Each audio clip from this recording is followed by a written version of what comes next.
예, 5월 둘째 주 우리 하나님 말씀 함께 살펴가도록 하겠습니다. 자, 이제 창세기 벌써 다섯 번째 시간인데요. 3장에서 6장 우리 함께 살펴가겠습니다. 인간 타락의 의미, 이런 제목으로 함께 살펴가겠는데, 오늘 창세기 3장 1절부터 5절까지 읽어드리겠습니다. 그런데 뱀은 여호와 하나님이 지으신 들짐승 중에 가장 강교하니라. 뱀이 여자에게 물어 이르되 하나님이 참으로 너희에게 동산 모든 나무의 열매를 먹지 말라 하시더냐. 여자가 뱀에게 말하되 동산 나무의 열매를 우리가 먹을 수 있으나 동산 중앙에 있는 나무의 열매는 하나님의 말씀에 너희는 먹지도 말고 만지지도 말라. 너희가 죽을까 하노라 하셨느니라. 뱀이 여자에게 이르되 너희가 결코 죽지 아니하리라. 너희가 그것을 먹는 날에는 너희 눈이 밝아져 하나님과 같이 되어 선악을 알 줄 하나님이 아심이니라. 예, 이 본문 오늘 3장에서 6장의 이 본문, 대표적인 본문을 가지고 우리 같이 우리 하나님 말씀 살펴가도록 하겠습니다. 자, 오늘은 이제 창세기 그 원역사 우리가 좀 살피고 있는데, 그 중에 이제 우리가 이번 주 다룰 주제는 타락입니다.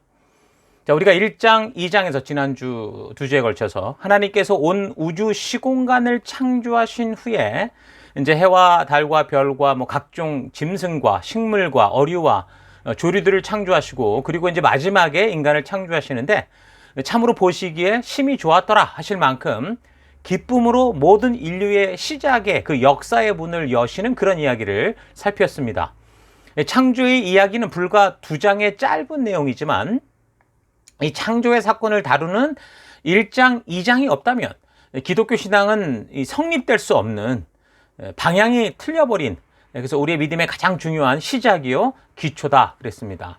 창세기는 어떻게 적혀졌느냐, 언제 적혀졌느냐 우리가 다룰 때 시내산에서 열방의 제사장 나라로 하나님과 언약을 맺는 그 백성들에게 하나님이 누구신지를 소개하는 아주 중요한 그런 부분이라고 했는데, 그래서 이제 오늘날 믿음의 나라로 들어오는 모든 성도들에게도 마찬가지로 우리가 하나님의 백성으로 초대받은 자로서 그렇게 우리를 부르신 그 하나님이 누구신가를 바르게 알 수 있는 아주 중요한 계시의 말씀을 전해주는 것이 창세기입니다.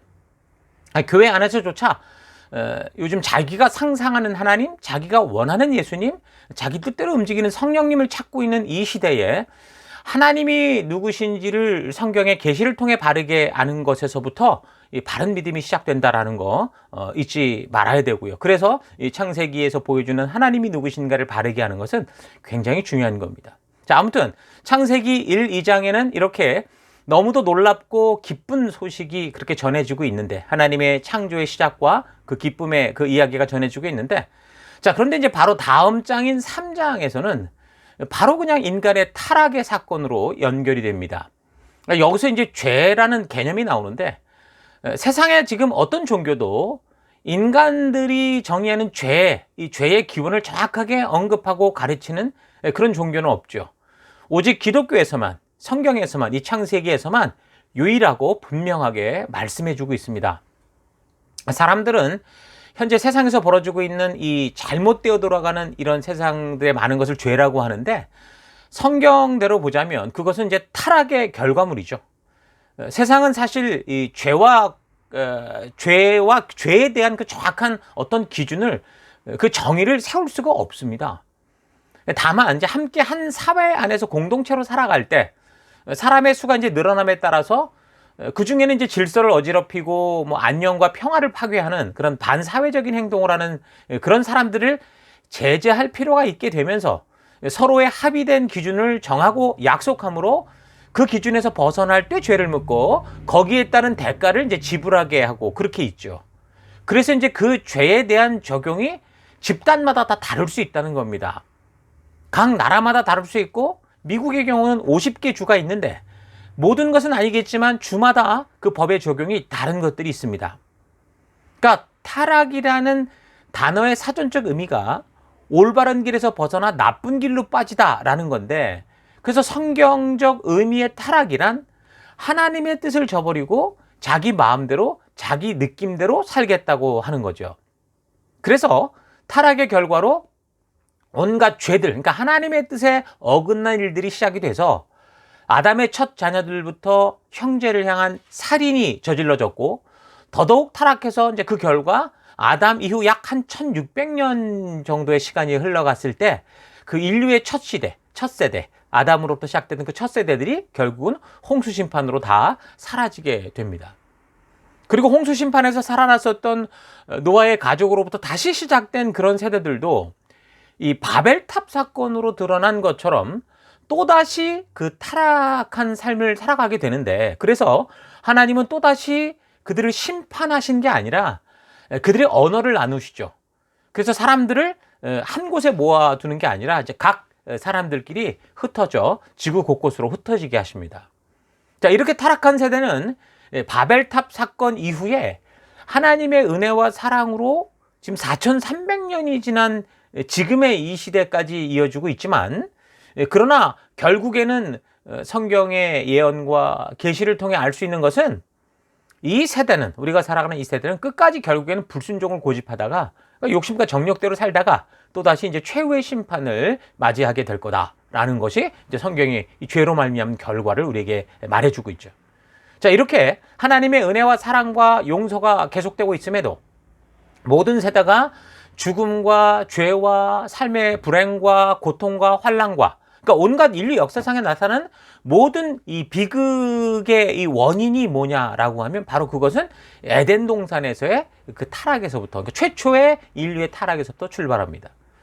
그래서 이제 여기 창세기 3장이 보여주는 이 타락의 사건을 우리가 바르게 알아야 신약시대 우리가 지금 나의 구원자로 믿는 예수 그리스도께서 이 땅에 오셔야 했던 그 이유와 십자가를 지셔야 했고 죽으셔야 했고 부활하셔야 됐던 그 이유들을 바르게 알 수 있게 되는 거죠.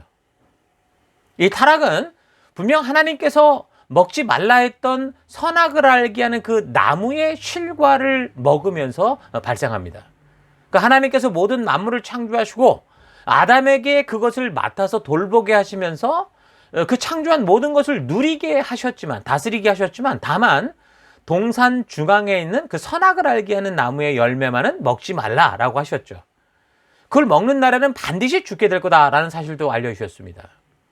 자, 그러면 하나님께서 이렇게 말씀하셨다고 아담과 하와가 이 과실을 결국 먹게 될 것이다 라는 이 사실을 모르셨을까요? 그러니까 많은 사람들이 이제 이 질문을 가지고 격앙된 대화를 나누게 되죠. 하나님은 전능하신 분이어서 분명히 아담과 하와가 할 일들을 알고 계셨을 것인데, 그렇다면 왜 그곳에 그것을 두셔서 인간들로 하여금 그것을 따먹게 했느냐는 거예요. 그리고 아담과 하와가 저지른 잘못으로 인해서 저들만 불순종의 대가를 받게 하는 게 아니라 왜 그들로 인해 태어나는 모든 후손들, 그러니까 지금을 살아가는 우리에게까지 그 원죄의 죄가 전가되느냐 하면서, 그래서 우리가 왜 심판을 받아야 되냐, 이런 얘기를 이제 합니다. 그러니까 이런 질문 외에도 아주 날이선 질문들을 가지고 인간이 죄인으로 단정 지어지는 것에 대해서 의문을 가지고 어떤 격앙된 대화를 하게 되는데, 우리 성도들이 이런 것을 바르게 이해하기 위해서 우리는 먼저 지금 하나님이 어떤 분이신지를 바르게 알아야 되고, 그리고 하나님께서 인간을 어떤 존재로 왜 창조하셨고, 또 인간에게 주신 이 자유지라는 게 도대체 무언가라는 것을 우리가 온전히 알 필요가 있습니다. 그래서 그 하나씩 대답을 좀 찾아가 보면, 먼저 하나님이 어떤 분이신지를 바르게 알려면 성경과 역사 전체를 통해서 하나님이 어떻게 일하여 오셨는지를 알아야 되고, 또한 무엇보다 하나님의 형상을 닮아 창조한 그 인간들이 어떤 존재인지를 우리가 알 필요가 있습니다. 인간은 어떤 존재입니까? 성경은 분명히 말하죠. 하나님의 형상을 닮아 지어진 존재다라고 말하고 있습니다. 그러니까 하나님의 형상을 닮았다는 의미는 여러 가지로 해석될 수 있는데, 무엇보다 인격성을 가진 존재, 자유지를 지니고 스스로 결정하며 살아가는 인격체다라는 겁니다. 그러니까 지정의를 가지고 스스로 느끼고 스스로 생각하여 결정한 후에 스스로 원하는 대로 행동을 할 수 있는 존재로서 독립성을 가지고 자유지를 지닌 존재다라는 거, 이거는 인간이 하나님을 닮은 굉장히 중요한 부분이죠. 이 자유지는 그를 창조하신 하나님까지도, 창조주까지도 거부하거나 받아들일 수 있는 아주 대단한 그런 겁니다. 그러니까 우리가 지난주까지 창조의 주제에 대해서 나눌 때 살폈듯이, 진화론자들이 말하듯 처음에는 열등한 존재였다가 수십억 년의 세월을 거쳐서 고등한 존재가 된 게 아니라, 하나님은 처음부터 당신을 닮은 그런 존재로, 그러니까 신과 같이 스스로 결정하고 행동할 수 있는 자유의지를 지닌 아주 대단한 존재로 인간을 창조하신 거죠. 그러나 그 인간이 가진 자유의지는 신을 닮았다고 해서 절대자요 창조주 대신 하나님이 가지고 계신 그 자유의지와는 분명히 다릅니다. 하나님은 스스로 계시고 전지전능하시고 무소부지하셔서 그 누구의 간섭도 영향도 받지 않으시고 아무런 제한 없이 스스로 행하시는 분이시죠. 반면에 인간은 태어나면 스스로 결정을 하고 행동하는 그런 존재로 만들어졌지만 대부분 많은 부분에서 제한되어 있는 존재입니다. 그러니까 하나님이 지니신 절대적 자유의지는 무슨 행동을 하든지 그것을 완전하게 책임질 수 있고 완전하게 해결할 수 있는 능력을 소유한 의지라고 한다면, 인간이 가진 그 제한된 자유의지라는 것은 자기 생각에 따라 어떤 것을 결정하고 행동할 수는 있지만 그 결정에 대해서 스스로 모든 것을 책임질 수 없는, 그러니까 제한되고 유한한 자유의지인 거죠. 그래서 인간은 출생부터 성장, 죽음에 이르기까지 오직 그를 창조하시고 설계하신 하나님께 의존해야 되고, 그래서 그분이 말씀하신 그 말씀의 가치를 따라 살아갈 때 온전할 수 있는 그런 인격체라는 겁니다. 그래도 인간은 하나님이 창조하신 피조물 중에 어떤 존재예요? 아주 유일하고 독특한 하나님을 닮은 존재라는 거죠. 그러니까 하나님의 형상을 닮았지만 100% 하나님과 결코 같을 수 없고, 또한 다른 피조물, 동물과도 닮았지만 또한 100% 동물과도 완전히 다른 그런 존재다라는 겁니다. 동물의 경우는 아주 초보적이긴 하지만 지정의를 갖고 있다고 보입니다. 그러니까 지성과 감정뿐 아니라 심지어 의지력을 가지고 어떤 행동을 일관되게 추구하고 자기들끼리 서로 의사소통까지 하죠.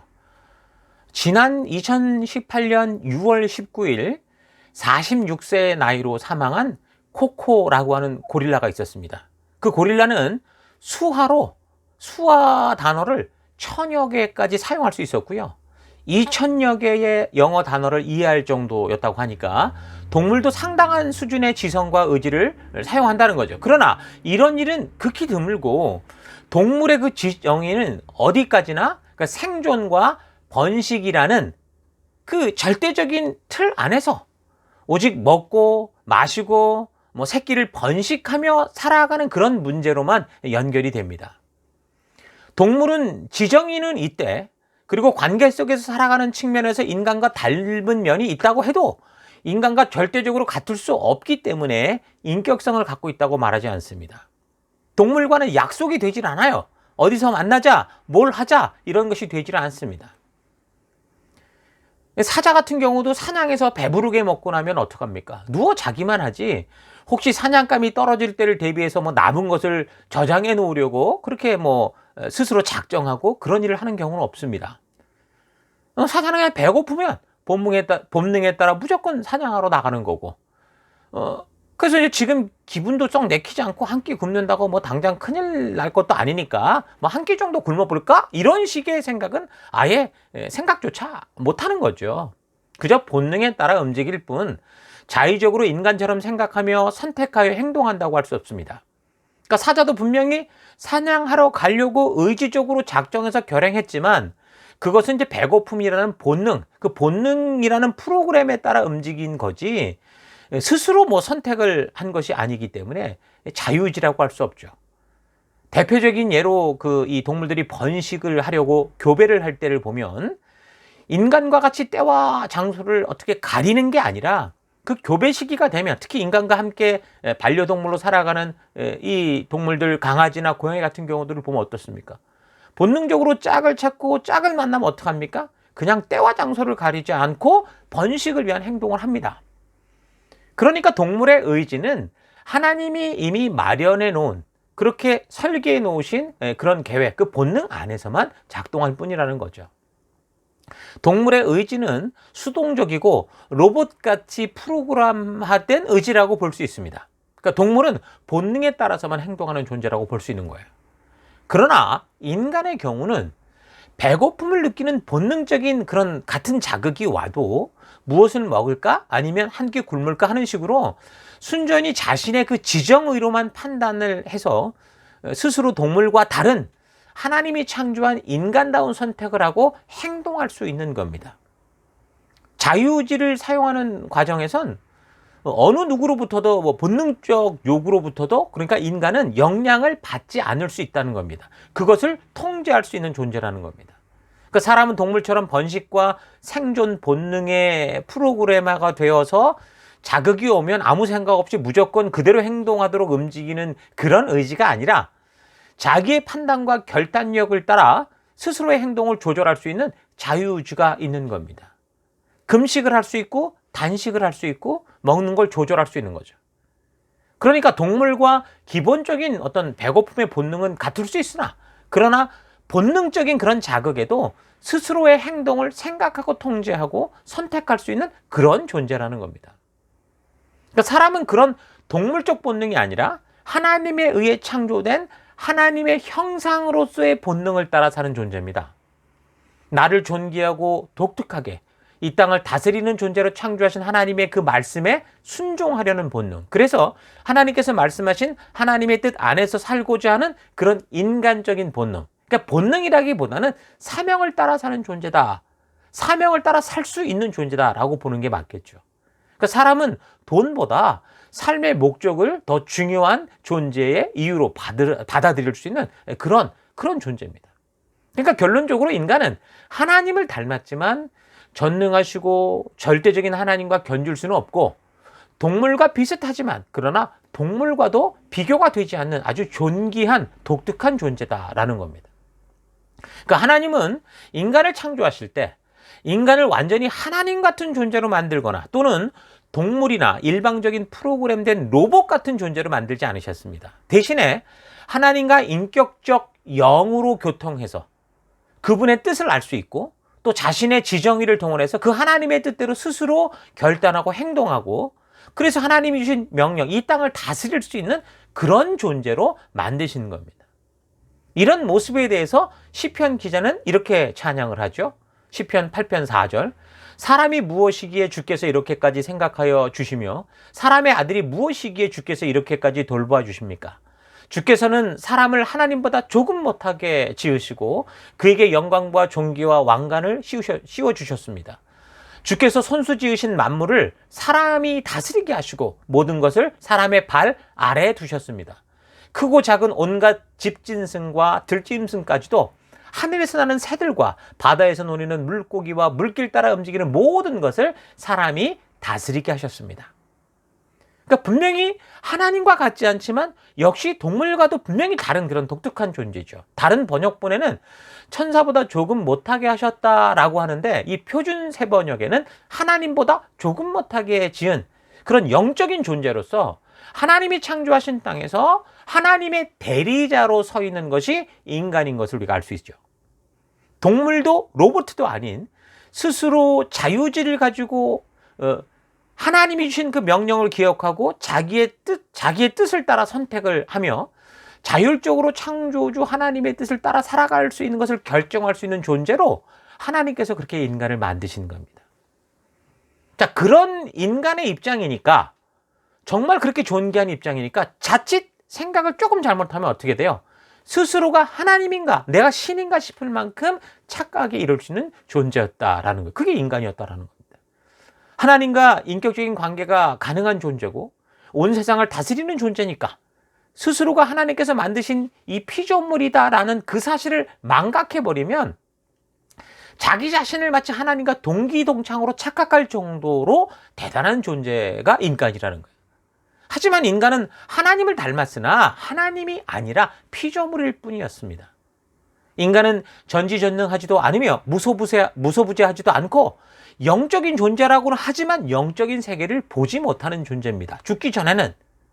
그러니까 사람이 지닌 자유지는 마치 하나님과 같아 보일 정도지만 무엇이든 마음대로 할 수 있고 책임질 수 있는 정말 절대자 하나님이 가지고 있는 그런 절대적 능력, 그런 자유지를 가진 그런 존재는 아니라는 거죠. 그래서 하나님께서는 이런 사실을 구분케 하기 위해서 에덴 동산에 선악을 알게 하는 나무를 지정을 하신 거고 그것을 먹지 말라고 명하신 겁니다. 그래서 인간이 스스로가 자유의지를 가지고 마음대로 할 수 있는 그런 존재지만 그러나 나를 창조하신 분의 뜻대로 살아가는 나 또한 피조물이다라는 이 사실을 항상 기억할 수 있도록 하신 거죠. 에덴 동산의 다른 과일은 다 먹을 수 있지만 다시 말해 이 땅의 모든 만물을 하나님 대신하여 다스리고 통제할 수 있지만 선악과는 먹지 말라. 다시 말해서 나는 하나님의 피조물로 하나님의 뜻을 따라 살아가는 그런 피조물이라는 존재도 잊지 말라라는 것이었습니다. 그러니까 선악을 알게 하는 나무는 인간에게 자신의 정체성을 잊지 않게 하는 그런 나무였던 거죠. 이해가 되십니까? 자, 이제 이 에덴 동산 중앙에 선악을 알게 하는 나무가 그런 있었던 이유를 알게 될 건데, 알았을 건데요. 자, 이 나무는 하나님이 누구신지를 알게 하는 것이었고, 또한 하나님께서 사람을 얼마나 완전한 자유를 주어서 창조하셨는지를 알게 하는 것이고, 또한 사람의 존재가 하나님으로 말미암아 태어났고, 그래서 그의 뜻대로 살아가야 되는 존재다라는 것을 알게 하는 겁니다. 그래서 그냥 일반적인 신관을 가지고 신은 전지전능하다라는 그런 시각에서만 이런 선악과를 본다면 왜 사람들이 타락할 것을 다 알고 전지전능한 능력을 가지고 왜 선악과를 그냥 뒀냐라는 그런 의문이 생기겠지만, 그러나 하나님께서 이렇게 창조함에 있어서 인격적 자유의지를 지닌 귀한 존재로 만드신 분이다라는 걸 보면, 우리를 왜 창조하셨는지를 알면 선악과는 피조물 된 사람이 창조주된 신과 질서 있는 조화를 이루며 함께 행복하게 살아갈 수 있는, 그러니까 하나님과 사람과의 경계를 알게 하고 사람과 피조물과 다른 피조물과의 경계를 알게 하는, 그러니까 창조주의 삶에 초대된, 창조주의 그 다스림에 초대된 하나님의 사랑과 은혜가 담긴 하나님의 깊은 배려가 있는 그런 존재가 그 이 선악을 알게 하는 나무다라는 걸 알 수 있는 겁니다. 그런 의미에서 우리가 계속 살펴온, 지금 계속 살피고 있는 하나님의 말씀, 그러니까 신의 산 약속 같은 경우는 이 시대를 살아가는 모든 인간들에게 그런 선악을 알게 하는 나무와 같은 그런 기능을 하고 있는 굉장히 중요한 그런 말씀인 것을 알 수 있습니다. 오늘날 이 성경의 말씀이 바로 선악을 알게 하는 나무, 바로 하나님의 분명한 뜻을 알게 하는 나무, 하나님과 우리와의 경계선, 우리와 다른 피조물과의 경계선을 분명하게 알게 하는 그런 역할을 하고 있다는 거예요. 여러분 잊지 마십시오. 그런데 아담은 이 사탄의 그 이간질하는 말을 듣고 그가 하나님께 부여받은 자유의지로 하나님의 뜻을 의심하고 자신의 의지를 가지고 의도적으로 선악을 알게 하는 나무의 과실을 따먹어버리는 겁니다. 그러니까 이거는 단순히 호기심의 과실을 하나 훔쳐먹은 문제가 아니에요. 스스로가 하나님과 같아질 수 있다, 내가 하나님이다 라고 하는 그 사탄의 죄악된 길에 동참한 반역이에요. 그래서 더 이상 하나님의 뜻을 따라 살지 않고 내 마음대로 살겠다고 하는, 그리고 하나님의 자리까지도 자기가 차지하겠다고 했던 극도의 교만인 겁니다. 그래서 이런 교만의 결과로 말미암아 뭐가 됐어요? 관계의 단절을 불러온 겁니다. 그래서 결국 최초의 인간들은 저들을 창조하신 아버지 되신 하나님과 단절되고 만 거예요. 선악을 알게 하는 나무의 실과를 먹고 나서 사탄의 말처럼 정말 저들이 하나님과 같아졌는가 하면 그렇지 않죠. 저들은 자신들이 이 열매를 먹는다고 해도 사탄의 말처럼 창조주 하나님과 같이 될 수 없는 존재라는 걸 분명하고 바르게 깨닫게 됩니다. 그러니까 그걸 알게 되니까 이전과는 달리 심령의 평강과 자유는 완전히 없어지고 대신에 불안과 공허만 가득 차고 하나님을 만나면 죽을까 싶은 두려움으로 숨을 곳을 찾게 되는 그런 지경에 이른 겁니다. 여러분, 우리들 자녀들 보십시오. 자녀들이 부모 앞에 부끄러움이 없을 때는 당당합니다. 그런데 그들이 뭔가 잘못된 것이 있을 때 어떡합니까? 뭔가 괜히 불안해하고 그들은 괜히 두려워하고 이런 모습이죠. 똑같은 거라는 거죠. 하나님의 그 말씀의 기준, 하나님과의 약속을 지켰을 때는 아무런 꺼리낌이 없었는데 그것이 깨지고 난 다음에 어떤 거예요? 불안과 두려움 속에서 흔들리고 있는 겁니다. 그러니까 하나님은 뭐라고 분명히 말씀하셨죠. 그럼 불순종의 대가는 죽음이다라는 사실을 그래서 분명하게 미리 말씀을 해주신 거예요. 죽음, 두려움. 그러니까 이 말은 죄를 짓는 순간 죽여버리겠다 이런 협박이 아니라 그 열매를 먹는 결과는, 그러니까 다시 말해서 하나님의 말씀과 이 말씀을 어긋나게 걷는 그 결과는 영원한 죽음이다라는 것을 알게 하신 거죠. 그래서 아담과 하와는 결국 죽음의 길로 들어서게 되는 거예요. 영원한 죽음의 길을 스스로 열고 그 돌이킬 수 없는 길로 들어가 버리는 겁니다. 영원한 죽음이에요. 참 감사한 것은 하나님은 어떻게 했어요? 그러나 아담과 하와가 그렇게 죽음의 길로 가게 그냥 내버려 두시는 게 아니라 대책을 세워주시죠. 어떻게 했어요? 동물을 잡아서 그 생명으로 죗값을 대신해 주시고 오히려 범죄한 그들에게 그 동물의 가죽으로 옷을 입혀서 저들의 두려움과 수치를 감추어 주셨습니다. 다시 말해서 대속의 피를 흘려 용서하여 주심으로 원래의 그 부르심의 자리로 나아갈 수 있는 기회를 주셨다라는 거예요. 그러니까 하나님은 공의의 하나님이셔야 되지만 또한 하나님은 사랑과 용서의 하나님이셨던 거죠. 그러나 이런 동물을 통한 대속의 피는 사실 온전히 하나님과의 관계를 다시 회복하게 하는 그런 완전성은 없었습니다. 단지 하나님의 공의로 인한 심판의 자리를 피하고 잠시 죽음의 상태를 벗어날 수 있도록, 그러니까 육이 좀 이렇게 미뤄질 수 있었을 뿐이지 하나님과의 온전한 관계의 회복은 아니었다라는 거죠. 선악을 알게 하는 이 열매를 먹을 때 반드시 죽는 길로 가게 된 그 상태가 다시 되돌이켜져서 하나님과 함께 할 수 있는 그런 상태가 될 수 없었다라는 거예요. 자유의지를 지닌 존재가 선택한 그 행동의 결과는 그 뭘 선택하는 간에 대가가 따라오게 되는데 이게 참회와 노력으로 해결되는 게 아니라 하나님께서 먼저 손을 내밀고 구원의 길을 주셔야만 다시 온전히 회복이 가능한 그런 상태가 되었다라는 거예요. 구원과 하나님과의 이 관계 회복의 문제는 그래서 인간의 노력으로 되는 게 아니에요. 종교로 되는 게 아니에요. 선행으로 되는 게 아닙니다. 그냥 하나님의 전적인 은혜로 시작되는, 하나님이 먼저 손을 내미시는, 하나님이 계시하시는, 하나님이 제시하시는 하나님의 방법으로만 해결이 되는 거예요. 그래서 우리는 바로 여기 창세기 3장의 이 기록을 통해서 하나님과의 온전한 관계를 완전하게 회복시키게 하는 그 유일한 방법을 알게 되는데 그게 바로 하나님이 알게 하시는 희생의 제물, 대속의 제물 대신 예수 그리스도와 그가 지신 십자가의 피 흘림, 이것이 왜 우리에게 필요한지를 알게 하는 겁니다. 이 피 흘림이 왜 구원과 회복에 꼭 필요한지를 알 수 있게 되는 거죠. 히브리서 9장 22절 이렇게 말합니다. 율법을 따라 거의 모든 물건이 피로써 정결하게 되나니 피 흘림이 없은즉 사함이 없느니라. 그러니까 뭔가 죄를 지으면 오늘날 우리의 법정에서는 뭐 구류 며칠, 뭐 벌금 얼마, 뭐 이런 식으로 사형 이런 식으로 할 수 있을지 모르나 하나님 앞에서 하나님과의 약속을 어긴 그 결과는 무조건 죽음입니다.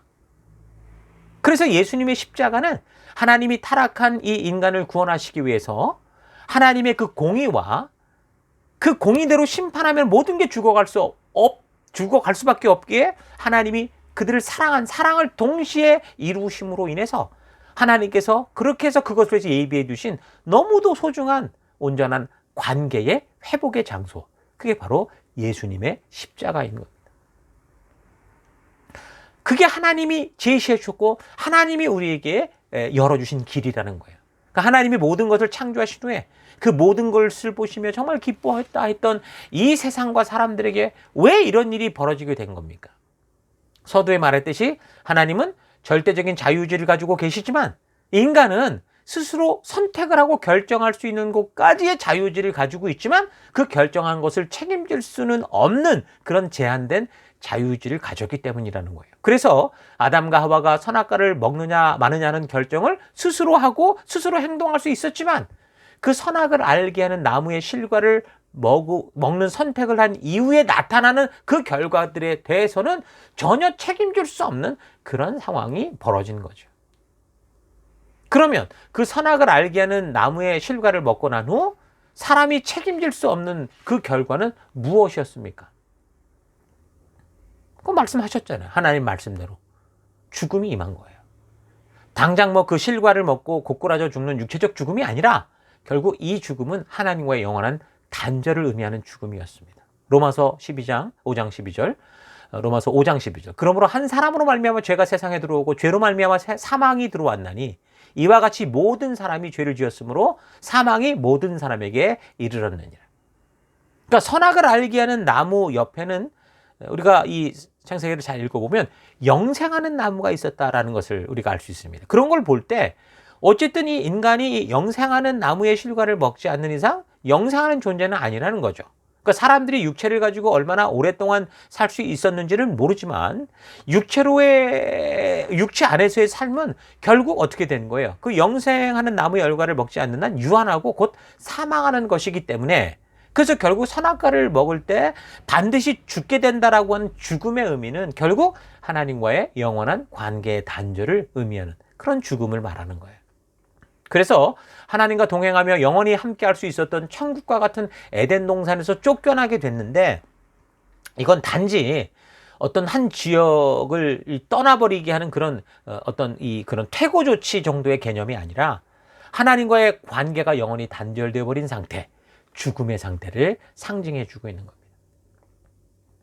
천국에서의 영원한 삶의 길에서 어떻게 된 거예요? 결국에는 지옥에 이르게 되는 세상으로의 그 길로 떨어졌다라는 거죠. 그래서 우리는 뭐 보통 너 죄인이야. 성경은 널 죄인이래. 우리 모두 죄인이래라고 하면 정색을 하죠. 난 그런 사람 아니라고 말합니다. 내가 자랑할 만한 삶을 못한다고 해도 누구에게 죄를 짓고 사는 죄인이란 말을 들을 만한 그런 사람은 아니다라고 생각을 하죠.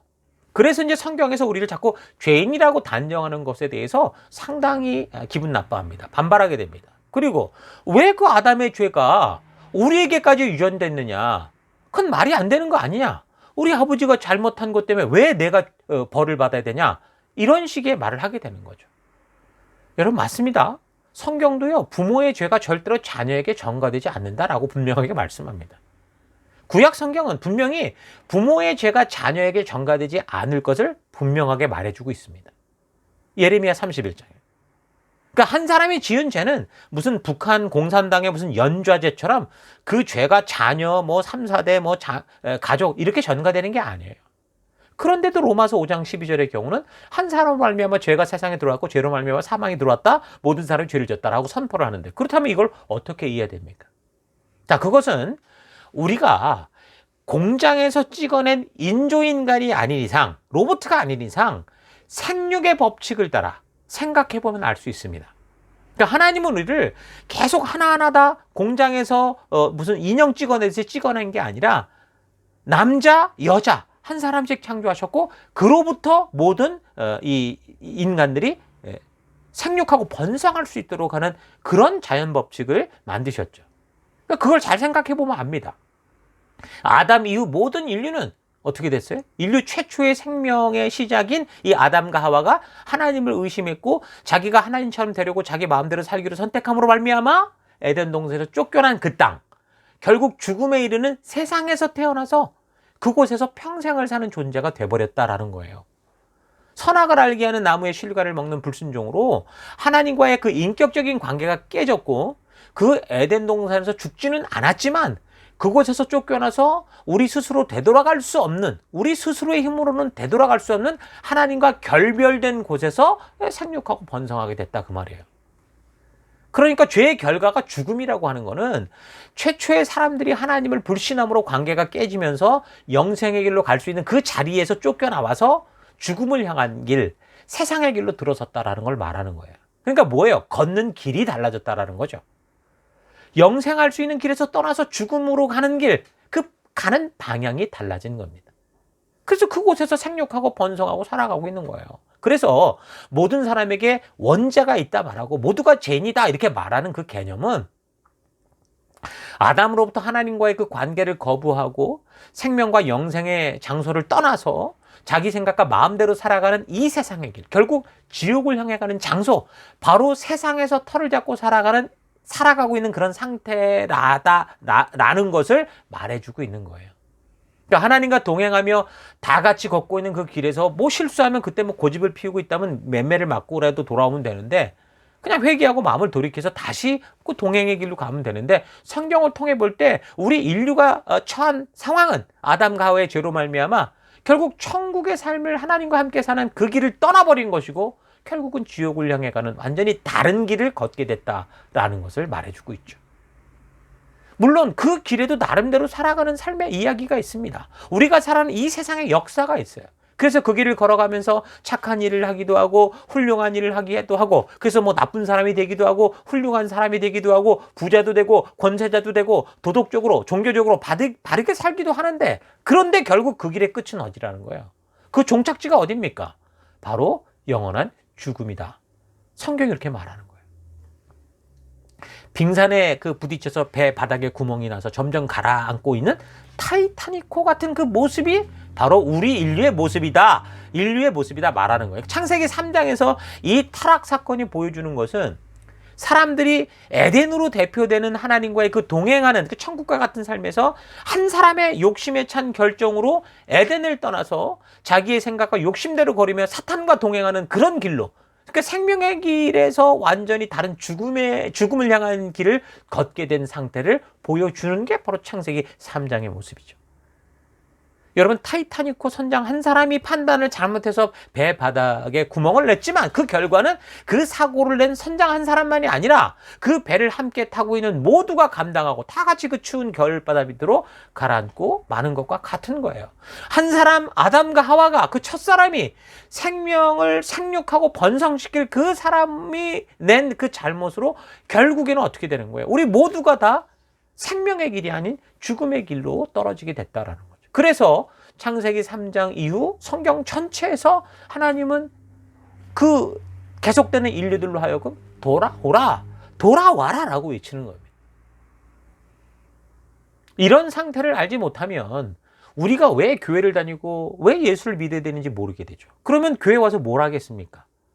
이런 생명의 문제, 우리가 어떻게 하나님과 동행해 가느냐, 이런 문제가 아니라 그냥 교회 와서 많은 복을 추구하고 자기가 원하는 것에만 집중하게 될 그런 현상이 나타나는 거예요. 사람들에게 원죄가 뭐 유전되고 있다, 이 말은 그래서 우리가 지금 지옥을 향한 길에 그렇게 서 있는 상태다. 우리가 살아가는 이곳이 바로 이 길의 끝은 결국 지옥에 있는 그런 길이다라는 걸, 그 상태를 말해주는 거예요. 사람의 출생은 부모로 인해 되어지기 때문에 그 부모가 호주로 이민해서 아이를 낳으면 어떻게 돼요? 그 아이는 호주의 시민권자가 되고 호주 시민으로 살아가게 되듯이, 하나님의 길을 떠나 인간의 길을 걷는 사람들이 낳은 모든 생명들은 바로 그 세상에 속한 자로 태어나서 그 지옥으로 가게 되는 세상의 그 시민권을 가지고 살아가게 되는 거예요. 그래서 그 잘못된 길에서 태어나서 그 길이 전부인 것처럼 그 길에서 살아가는 사람들과 서로 경쟁하고 다투고 뭐 조금 더 갔니, 네가 많니, 내가 뭐 많니 하면서 애써 수고하고 잘 살아보고 싶다고 밖에 발버둥 치며 살아가지만 결국 뭐예요? 그 길의 끝이 죽음이요, 지옥의 길에서 허둥거리고 있는 상태다. 이거를 바로 원죄의 상태고 죄인이다, 그런 말로 알게 하는 거죠. 그러니까 길의 문제입니다. 멜번에서 아들레이드로 가는 그런 길을 열심히 달려가면서 곧 시드니에 도착할 것이다 라고 생각하는 건 착각이죠. 그러니까 지옥이라는 끝을 향해 달리는 이 길에서 나는 착하게 사니까, 종교적으로 사니까, 도덕적으로 사니까 천국을 갈 것이다 라고 생각하는 건 착각이라는 겁니다. 우리 교회를 다니고 예수를 믿는 사람들이 우리가 모두 지옥으로 간다라고 하는 건 우리는 천국에 있는 자랑을 말하는 게 아니라 지금 우리의 상태를, 그걸 말해주는 거예요. 예수님께서 오셨을 때 그래서 말씀하시잖아요. 요한복음 14장 6절, 예수께서 이르시되 내가 곧 길이요. 어떤 길입니까? 지금 하나님이 내주신 그 길을 말하는 거예요. 오직 유일한 길. 길이요 진리요, 그 하나님의 뜻이요 생명이니, 영원한 생명으로 아는 길이니 나로 말미암지 않고는 아버지께로 올 자가 없느니라. 여기서 어떤 길을 말하고 어떤 생명을 말합니까? 바로 하나님께서 먼저 베푸신 그 구원의 유일한 길이요, 영원한 생명으로 가는 그 길, 그 진리를 말하는 거예요. 요한복음 5장 24절 내가 진실로 진실로 너희에게 이르노니 내 말을 듣고 또 나 보내신 이를 믿는 자는 영생을 얻었고 심판에 이르지 아니하나니 사망에서 생명으로 옮겼느니라. 그러니까 사망의 길과 생명의 길. 그러니까 예수님은 계속해서 하나님이 베푸신 유일한 구원의 길에 대해서 말씀을 해주시는 거예요. 그 사망의 길, 우리가 처해 있는 그 죽음의 길에서 생명의 길로 가는 방법은 하나님께서 그 만드신 방법은 하나님께서 보내신 예수 그리스도를 생명의 길로 가는 유일한 길이라는 사실을 믿는 것이고 바로 이 예수 그리스도를 보내신 그분이 하나님이시다라는 것을 믿는 겁니다. 그냥 믿음으로만 구원을 얻을 수 있는 거예요. 믿음으로만 하나님과의 온전한 관계가 회복될 수 있는 거예요. 그래서 하나님이 보내신 예수를 믿는 것이 오늘 이 시대에 너무 중요하다고 얘기하는 거고 오직 예수님 외에 그 어떤 길도 하나님께 나아가는 길이 없다고 복음을 외치는 겁니다. 근데 중요한 건 뭐예요? 우리가 예수님을 볼 때 예수님만 보고 십자가만 보면 문제라는 거예요. 예수님을 보고 십자가를 볼 때 그것을 보내시고 준비하시고 계획하신 그분, 그 하나님을 우리가 만나야 되는 거예요.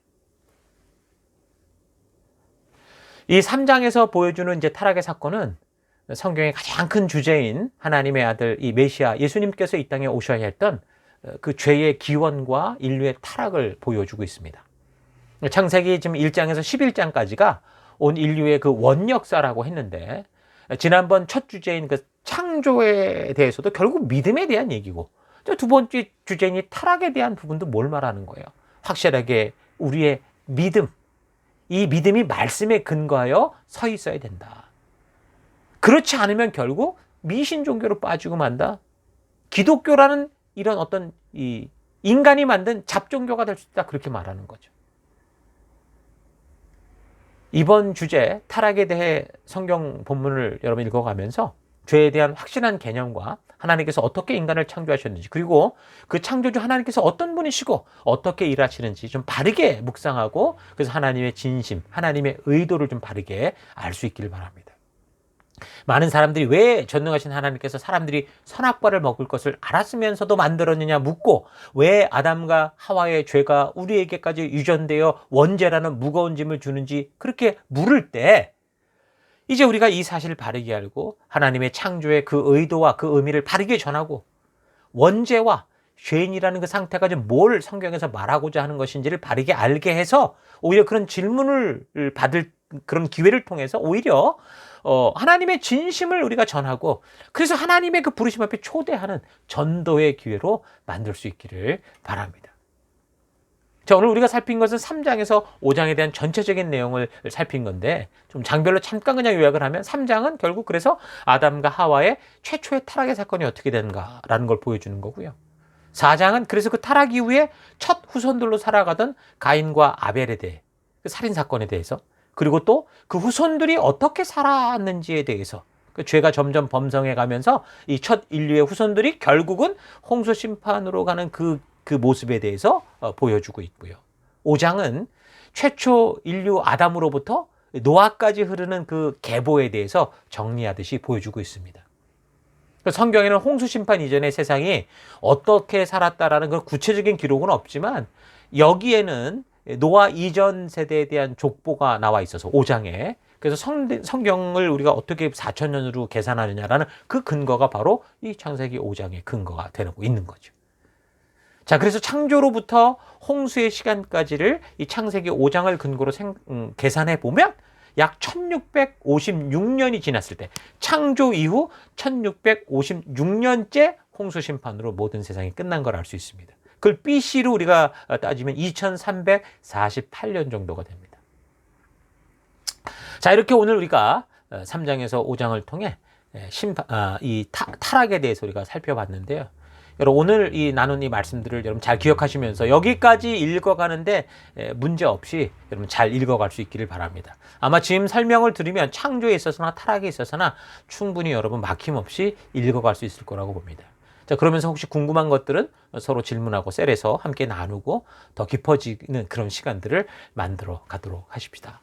자, 다음 주에는 계속해서 이 원역사의 다음 주제 노아 시대의 홍수 심판에 대해서 나누도록 하겠습니다. 자, 우리 잠시 들은 말씀을 가지고 묵상하며 기도하십니다. 잠시 묵상하겠습니다.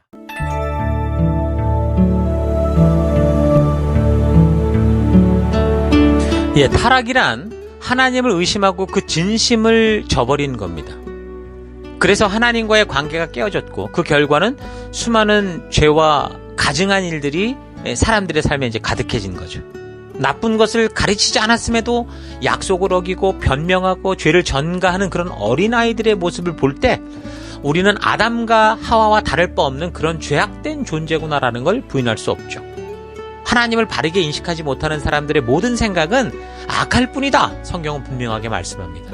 소경이요 장님이라는 거죠.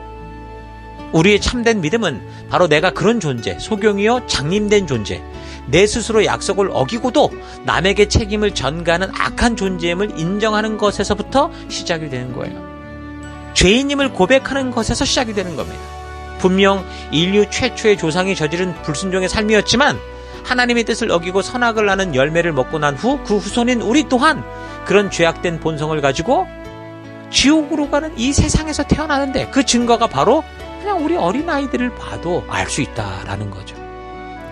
하나님이 주신 의지와 또 선택의 자유를 가지고 있는 우리는 자유롭게 살아갈 수 있지만 하나님이 정해주신 이 경계, 법칙, 하나님의 그 법도 규약을 넘어서면 우리가 감당할 수 없는 상태에 이렇게 되는데 아담과 하와의 범죄로 우리는 영생의 길에서 죽음의 길에 들어섰고 우리에게 하나님께서 보내주시는 구원자가 없다면 소망과 희망이 없다는 것을 그래서 우리가 알아야 됩니다.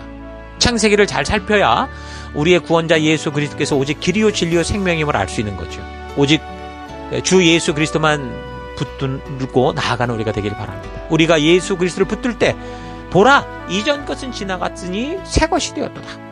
그러니까 이전에는 마귀의 자녀였고 세상의 길 죽음의 길로 가는 그런 존재였으나 이제는 다시 하나님 안에서 그 생명의 나라 안에서 거룩한 자녀로 태어났다라고 하는 그런 선포를 듣는 거예요. 그리고 이제는 예수로 말미암아 바르게 회복된 하나님의 자녀답게 살아가는 우리가 되어야죠. 하나님이 원래 우리를 창조하셨던 그 기쁘신 뜻을 따라 살아가야죠.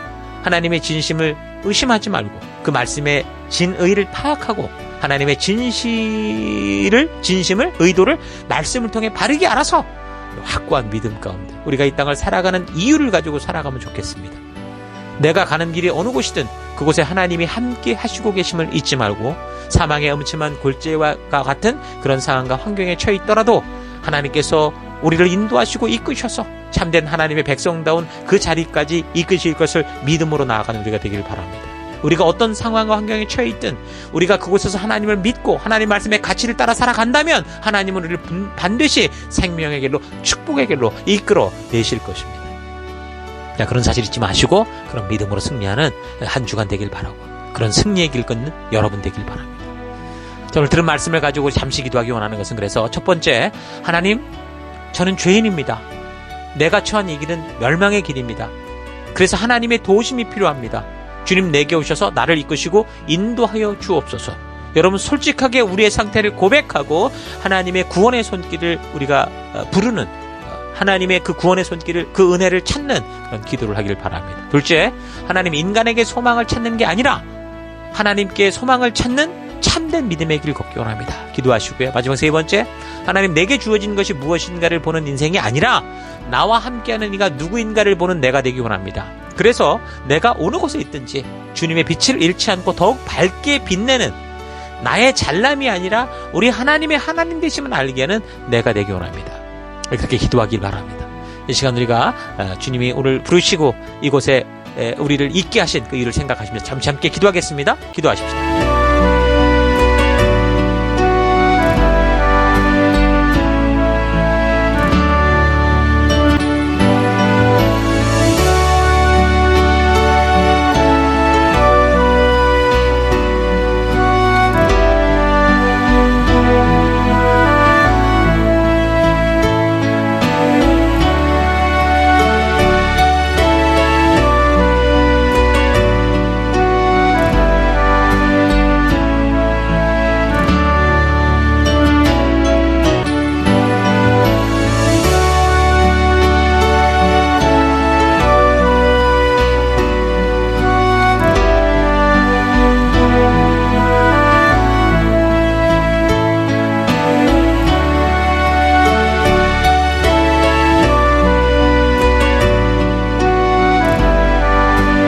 하나님, 오늘 우리가 타락의 이 사건들을 살펴보면서 참 우리는 죽을 수밖에 없고 죽음의 땅에 떨어진 존재임을 알게 됩니다. 다시 그 이유들을 우리가 생각해 봅니다.